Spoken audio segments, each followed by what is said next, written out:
Começa agora um programa que traz tudo sobre o livro mais lido em todos os tempos. Apresentamos O Som do Livro.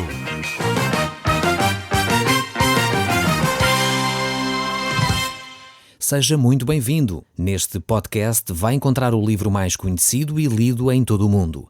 Vamos levá-lo numa viagem pela história da humanidade. Este é um audiolivro para si, para a sua família e sociedade em geral. Contextualização e comentários de Paulo Chaveiro. Caro amigo, nós estamos agora no capítulo 16 do Evangelho de São João. No último programa nós analisámos o verso 1 a 6 e hoje vamos continuar a ver este mesmo capítulo a partir do verso 7. Diz assim o texto bíblico em João, capítulo 16, verso 7. Mas fiquem sabendo que é melhor para vocês que eu vá. Se eu não for, o Espírito não virá para vocês. Mas se eu for, sou eu mesmo que o envio. Quando ele chegar, há de convencer as pessoas do mundo sobre 3 coisas: que cometeram pecado, que há uma justiça e que há um julgamento de Deus. Aqui temos Jesus Cristo a fazer uma promessa. A promessa de que ele vai enviar o Espírito Santo. Vemos que Jesus vai subir para junto do Pai, ele iria estar junto com o Pai e iria enviar então este Consolador. Este Consolador que iria habitar para sempre com os discípulos. Este é o Espírito Santo. Creio por este texto aqui que a presença do Espírito Santo no nosso mundo, na forma como ele está hoje em dia, estaria de alguma forma condicionada à ida de Jesus para junto do Pai. Pelo menos é o que o texto aqui nos deixa antever. Jesus necessitaria de ir, digamos assim, para junto do Pai, para que o Espírito Santo pudesse ser enviado por Jesus para a Terra. Nós sabemos que o Espírito Santo desceu à Terra no dia de Pentecostes, ainda hoje se celebra esse dia, e dessa forma ele veio marcar uma nova época de relacionamento entre Deus e o homem.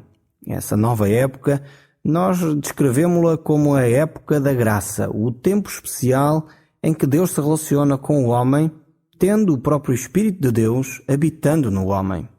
E isso era algo que Deus iria fazer, enviando então o seu próprio Espírito, a terceira pessoa da Trindade, para habitar no nosso meio. Era um processo diferente daquilo que tinha acontecido no passado. No passado, nós olhando para a Bíblia e para a história da humanidade, víamos que o Espírito Santo vinha sobre as pessoas, influenciava-os num determinado momento, mas em seguida este mesmo Espírito se retirava. E agora Jesus está a prometer que este Espírito Santo viria e permaneceria com os cristãos. Não mais os deixaria. Eles seriam selados, marcados. O Espírito Santo iria batizá-los, iria enchê-los de uma forma diferente. E a sua presença seria constante. Não mais ele se apartaria daqueles que eram seus. E isto era algo novo. Isto tinha a ver com a subida de Jesus aos céus. Jesus tinha vindo e tinha cumprido a sua missão. A missão de Jesus Cristo era claramente ir à cruz, morrer por cada um de nós, ressuscitar e subir aos céus. Este é a essência do Evangelho. Por isso, quando Jesus Cristo estava pendurado na cruz, ele disse: tudo está pago, tudo está consumado. A obra de Jesus tinha sido realizada na sua plenitude. E agora ele iria subir para junto do Pai, para que o Consolador, o Espírito da Verdade, que iria lembrar todas as coisas, iria conduzir os seus discípulos em toda a verdade, ele estaria para sempre com eles. E esta seria a missão que Jesus Cristo iria fazer subindo ao Pai e então enviando o Espírito Santo para habitar no nosso meio. Isto de facto são revelações interessantes que Deus faz ao mundo. Era algo que nunca tinha acontecido na história da humanidade. O Deus triuno iria estar no nosso meio de uma forma completa, de uma forma plena, através do Espírito Santo. Isso aconteceu no dia de Pentecostes, esse dia marcante na história da humanidade em que o Espírito de Deus desceu sobre os discípulos que ali se encontravam, aquele grupo que estava a orar, cerca de 120 pessoas, e a partir dali os apóstolos começaram a falar em línguas do povo que estava naquela região, começaram a ouvir o Evangelho na sua própria língua. Isto era algo revolucionário para a época. Naquela época, assim como há uns anos atrás aqui em Portugal aconteceu isso também, A religião era anunciada na língua hebraica, ou seja, era a língua oficial da religião. Há uns 50 anos atrás, aqui no nosso país, a língua oficial era o latim. Então, tudo o que era religioso deveria ser tratado em latim. E quando o Espírito Santo desceu lá no Pentecostes, na altura em que Jesus Cristo subiu aos céus e os discípulos de Jesus ainda estavam no nosso meio, eles começaram a anunciar as grandezas de Deus na própria língua dos habitantes. E isto era revolucionário, porque naquela época tudo o que dizia a respeito à espiritualidade deveria ser falado em hebraico. E agora o povo começava a ouvir as grandezas de Deus na sua própria língua. E foi isto que Deus veio trazer através do Espírito Santo. O Espírito Santo vinha colocar à disposição do ser humano a espiritualidade, a relação com Deus. E é isso que Deus sempre tem feito ao longo da história do homem. Deus nunca quis enclausurar a espiritualidade.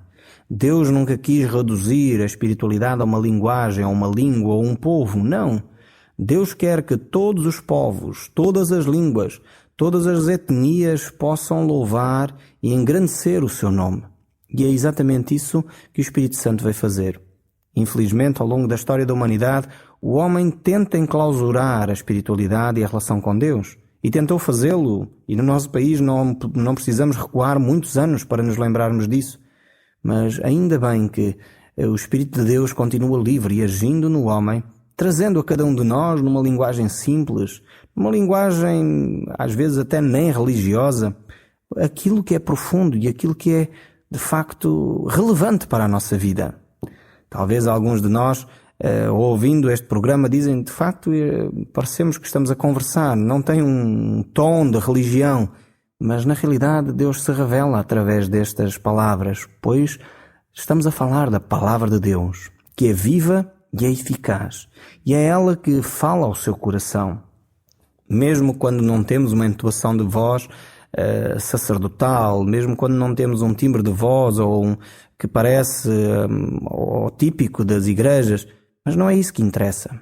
Foi exatamente isso que o Espírito Santo veio transformar. Aquela linguagem típica da religião foi transformada e a religião passou a ser acessível a todo o povo e a toda a língua. E é o que Deus continua a querer fazer através deste Espírito Santo que habita em nós. Trazer à nossa vivência diária as verdades profundas do Evangelho que transformam a vida e transformam a sociedade. Voltando aqui ao nosso Evangelho de São João, no capítulo 16, o verso 8 diz: quando ele chegar, e está a referir-se ainda ao Espírito Santo, ele há de convencer as pessoas do mundo de 3 coisas. A primeira é que cometeram pecado. A segunda é que há uma justiça. E a terceira é que há um julgamento de Deus. Esta será então a missão principal, podemos dizer assim, do Espírito Santo no mundo. A missão principal é então convencer os homens do seu pecado, convencer os homens da justiça e convencer os homens que vai haver um julgamento. E infelizmente, hoje em dia as pessoas tentam pôr isto de lado, pensando mais ou menos que Deus é assim tipo o Pai Natal, um ser lá que está sentado num trono de barba branca, já assim muito velhinho, e que nunca irá julgar as pessoas. A ação do Espírito Santo na nossa vida dá-nos um sentido de justiça, dá-nos um sentido de juízo, e Ele dá-nos um sentido também de que nós somos pecadores e precisamos de nos arrepender. Essa é a ação do Espírito Santo na nossa vida. Se você ouvir a palavra de Deus, se sente talvez assim desconfortável, dizendo, mas bolas, sinto-me pecador diante destas palavras, provavelmente é o Espírito Santo de Deus a agir na sua vida. Deixe o Espírito Santo revelar aquilo que Ele tem de revelar na sua vida e arrependa-se desse pecado. Confesse esse pecado a Deus e deixe Deus purificar, pois só Deus pode retirar esse sentido de culpa. E quando Deus perdoa, diz o texto bíblico, ninguém mais pode intentar acusação contra si. Mas é necessário que você entregue a sua vida nas mãos de Jesus. É necessário que você entenda que precisa de perdão. É necessário que você entenda que há um sentido de justiça e que Deus é um Deus que julgará. Deus irá fazer justiça na sua vida. E aqueles que o desprezaram, aqueles que não aceitaram esta dádiva de Deus, serão julgados. Deus não é de facto o Pai Natal. Deus é um Deus de amor, é verdade, e temos falado desse amor de Deus ao longo destes programas, Mas Deus também é um Deus de justiça. Um Deus que não deixa passar em branco o nosso pecado. Aqueles que não se arrependem serão julgados. Deus fará isso. Aqueles que se arrependem, o seu juízo recai sobre a pessoa de Jesus Cristo. E aqui o arrependimento não é simplesmente dizer a Deus, então eu percebi que tenho de me arrepender, então, Senhor, olha, perdoa-me qualquer coisinha. Não é nesse sentido, não. É um arrependimento sincero. É percebermos que, de facto, sem Cristo, não teríamos solução. Por isso o Espírito Santo vai fazer 3 coisas e não só uma. Ele vai nos sensibilizar, vai nos trazer à consciência do pecado, ele vai nos trazer a consciência da justiça, mas também ele vai nos trazer a consciência de um julgamento de Deus. Então ele veio agir na nossa vida dessas 3 formas. O verso 9 do capítulo 16 do Evangelho de João continua. Primeiro cometeram pecado, porque não quiseram acreditar em mim. E este é, diríamos, o maior pecado do homem. Deus dá liberdade ao homem de escolha. Cada um de nós, você que me está a ouvir, eu próprio tenho liberdade para escolher. Escolher entre aquilo que está correto e aquilo que está errado. É uma liberdade que Deus nos deixou a todos os seres humanos. Todos nós temos possibilidade de optar entre aquilo que é correto e aquilo que não é correto. Mas podemos dizer que a maior opção que nós temos que ter é se queremos ou não acreditar em Jesus Cristo. Se nós cremos em Jesus, então temos a vida eterna. Aquele que rejeita conscientemente o Filho de Deus, então não tem escolha. Então ele rejeitou a oportunidade que Deus lhe está a dar. E isso, creio eu, não há arrependimento para quem rejeita a pessoa de Jesus Cristo, pois é só através de Jesus que nós podemos ter um relacionamento com Deus. Muitos procuram esse relacionamento com Deus, essa salvação, esse perdão dos pecados, através da religião, talvez através de uma filosofia, através de uma meditação qualquer, através de uma prática. Mas não é isso que traz verdadeiramente a salvação, nem o perdão dos pecados. O que traz a salvação e o perdão dos pecados é Jesus Cristo. Ele é o único. Por isso ele diz que nós temos de crer nele. Que quando nós não nos arrependemos desse nosso pecado de rejeitar a Cristo, então de facto não podemos ter relacionamento com Deus. Nós necessitamos de Jesus para podermos ter um relacionamento profundo com Deus. Sem Ele, todos os conceitos, todas as ideias, todas as ideologias são vãs. O cristianismo sem Cristo não é cristianismo. Era melhor pôr outra palavra qualquer. Infelizmente as pessoas dizem ser cristãos, mas não seguem Cristo. Nós precisamos de ser cristãos que seguem Jesus Cristo. E nós não podemos, de facto, pôr Cristo de lado. Nós temos que olhar para o nosso Deus, perceber a relação que Ele quer ter connosco. E não simplesmente ficar com conceitos ou ideias, mas olharmos para aquilo que Ele nos quer oferecer. A vida eterna em Cristo Jesus. O verso 10 nos diz: o segundo é que há a justiça de Deus, porque vou para o Pai e vocês não me podem ver mais. Quando o Espírito Santo vier, ele vem para nos convencer da justiça. Mas que justiça é aqui referida?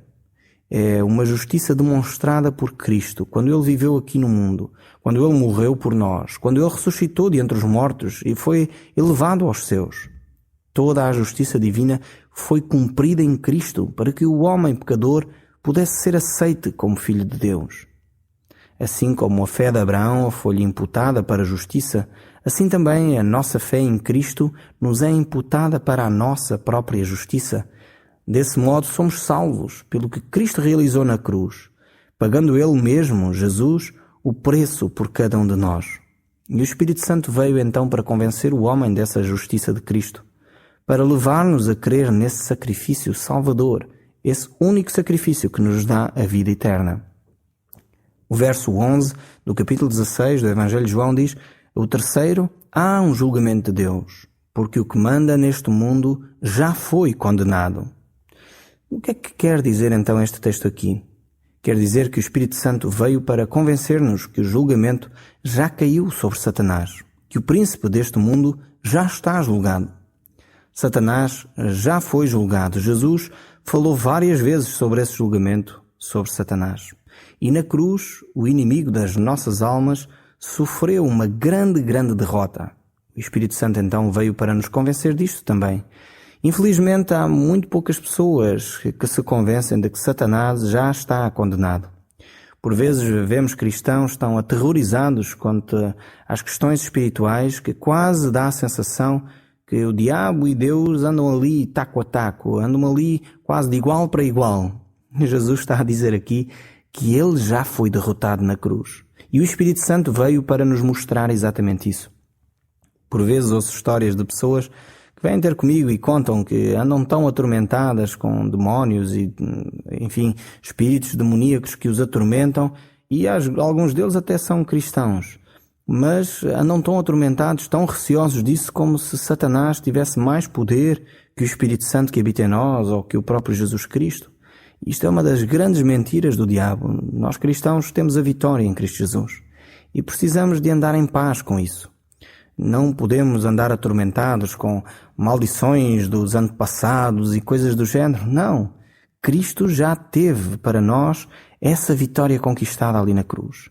E nós temos de confiar isso. Temos que confiar naquilo que o Espírito Santo também vai fazer. E ele veio para nos convencer desta verdade, que o maligno já está derrotado. Satanás não é mais o rei deste mundo. Não. É verdade que ele é o príncipe, mas ele não é o rei. Rei é Jesus. E Jesus tem toda a autoridade nos céus e na terra. Toda a autoridade sobre todo o nome que se nomeia. Jesus conquistou esta autoridade naquela cruz. Jesus conquistou esta autoridade ao ressuscitar ao terceiro dia. E nós temos de viver em paz com esta verdade bíblica. O verso 12 ainda diz: tenho ainda muitas coisas para vos dizer, mas isso agora era demais para vós. Quando vier o Espírito da Verdade, vai guiar-vos por toda a verdade. É ele que não falará de si próprio, mas comunicará o que lhe disserem e anunciar-vos-á as coisas que ainda estão para acontecer. Vemos aqui qual é o trabalho do Espírito Santo. Ele está intimamente ligado à ação e à missão de Jesus Cristo. Cristo quer nos mostrar como o Espírito Santo age no nosso meio. Ele vai agir também nos seus discípulos. Eles não podiam compreender ainda todos os ensinos que Jesus tinha para lhes dar, mas quando chegasse o Espírito da Verdade, então eles iriam compreender uma série de coisas, tal como aconteceu. Eles passaram a entender uma série de ensinos de Jesus após o Espírito Santo ter descido sobre eles. O verso 14 ainda diz: ele vos manifestará a minha glória, porque tomará daquilo que é meu e o interpretará a vocês. Jesus continua a ensinar-nos por meio da sua palavra e pela ação do Espírito Santo em nós. E o 15 continua: tudo quanto o Pai tem pertence-me também a mim. Por isso é que eu vos digo, o Espírito receberá daquilo que é meu e o interpretará a vocês. Vemos aqui a ação da Trindade. Temos o Pai, o Filho e o Espírito Santo. Os três estão envolvidos na revelação ao homem. Os três estão envolvidos na relação que Deus quer estabelecer com o homem.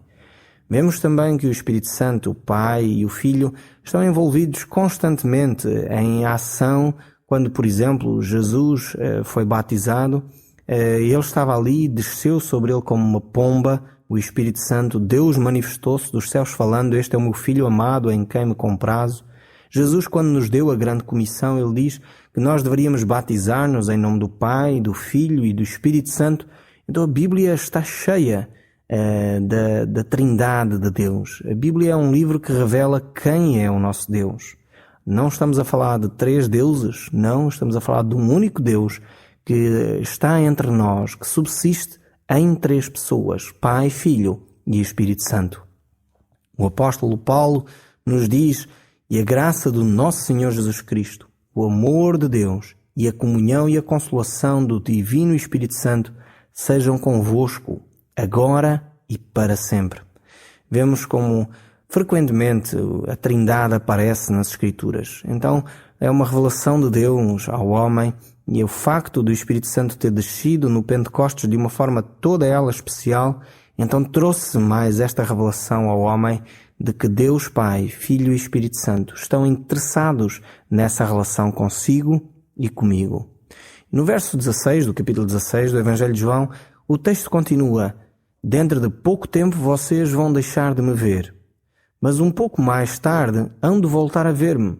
Alguns dos discípulos disseram uns para os outros: Como é que se entende isso? Dentro de pouco tempo vão deixar de me ver, mas um pouco mais tarde hão de voltar a ver-me. Que quer dizer com ir para o Pai? E o que significa dentro de pouco tempo? Não entendemos o que é que ele quer dizer. Jesus percebeu que o queriam interrogar e disse-lhes: Eu afirmo-vos que dentro de pouco tempo vão deixar de me ver, mas um pouco mais tarde hão de voltar a ver-me. É disto que discutem, não é verdade? Pois fiquem a saber que hão de chorar e lamentar-se, mas o mundo há de alegrar-se. Vocês ficarão cheios de tristeza, mas essa tristeza há de mudar-se em alegria. Quando uma mulher está para dar à luz, sofre muito, mas logo que a criança acaba de nascer, esquece todas as dores e fica cheia de alegria por ter dado um novo ser ao mundo. Também vocês agora estão tristes, mas eu hei de voltar a ver-vos. Nessa altura vão encher-se de uma alegria tão grande que ninguém pode tirar dos vossos corações. Esta é a experiência que de facto uma pessoa tem quando se encontra com Jesus Cristo.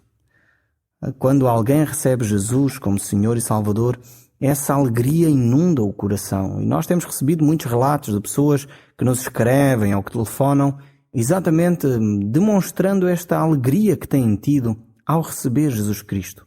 Ela inunda de facto o coração de quem recebe Jesus Cristo. E é isso que o Espírito Santo vem fazer. Vem trazer alegria. Vem trazer a paz de Deus que excede o entendimento. E é essa paz de Deus que guarda os nossos corações. O verso 23 do capítulo 16 do Evangelho de João continua: Quando chegar esse dia, vocês já não precisam de me fazer mais perguntas. E prometo-vos que tudo quanto pedirem ao Pai em meu nome, Ele vos dará. Até nesse momento, ainda nada pedis ao meu Pai em meu nome. Peçam que hão de receber, e assim a vossa alegria será completa. Eu disse-vos todas estas coisas por meio de comparações, mas está a chegar o tempo em que não vos falarei dessa maneira. Hei de dizer-vos abertamente tudo o que se refere ao Pai. Nessa altura, vocês mesmos pedirão ao Pai em meu nome, e nem vai ser preciso eu pedir-lhes por vocês, pois o Pai ama-vos a todos, porque vocês me amam e acreditam que eu vim de Deus. Eu saí de junto do Pai para vir a este mundo. Agora deixo o mundo e vou novamente para junto do Pai. Nós podemos ver aqui como Jesus Cristo está a consolar o coração dos seus discípulos, está a falar a eles acerca da sua grande missão e como, de facto, o Espírito Santo, quando vier, irá transformar o relacionamento do homem. Essa era a grande missão que o Espírito Santo viria fazer. Certamente que você, que já tem essa relação com Deus, já pode entender aquilo que eu estou a falar neste programa.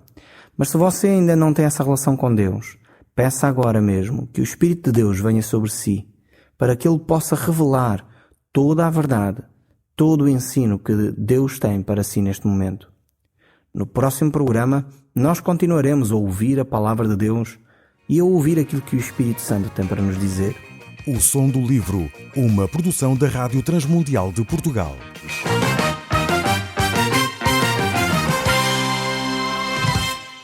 RTM. Conhece todos os nossos programas em rtmportugal.org. Uma produção da Rádio Transmundial de Portugal.